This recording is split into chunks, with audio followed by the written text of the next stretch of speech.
Hello and welcome to week 10 of our reading of the Bible in a year. At this point, you are in the midst of the book of Deuteronomy. In fact, you will finish it up this week. We're reading Deuteronomy 14 through 34. So you know, as we talked about last week, that in the book of Deuteronomy, we are sort of revisiting a lot of what has happened since Israel left the Promised Land.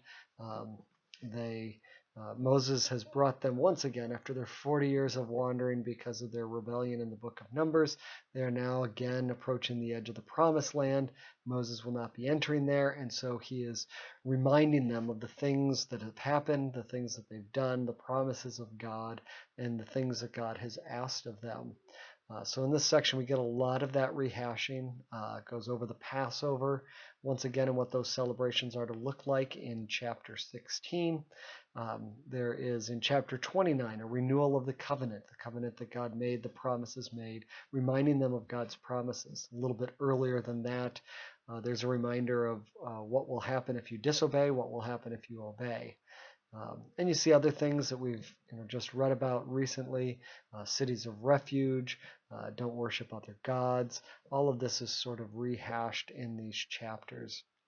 And then as we approach the end of the book of Deuteronomy, we get the announcement of succession, that Joshua is going to succeed Moses, and he will be the one that will lead them into the promised land. They're reminded to read the law regularly so that they don't forget this stuff, so that stuff doesn't go away. So they're told that under Joshua that they're to read those on a regular basis every 7 years.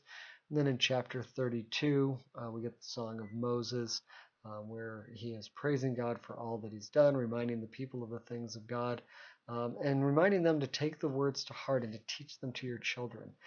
This is to be passed on from generation to generation, so that in all generations they will remember what God has done, which really, again, is the point of the book of Deuteronomy, is to remind them of everything that God has done and not to forget that as they enter the promised land, which, as we see in the coming weeks, is exactly what they do. They forget and they return to some of their old habits. So it's important for us to revisit this so that we're reminded of what God has done, and we are reminding, or as they reminded Israel, to not forget what God has done. So blessings as you read through this section. Don't give up. I know that it's a little repetitive of things that have already happened, but continue to move forward as next week we'll move into the book of Joshua.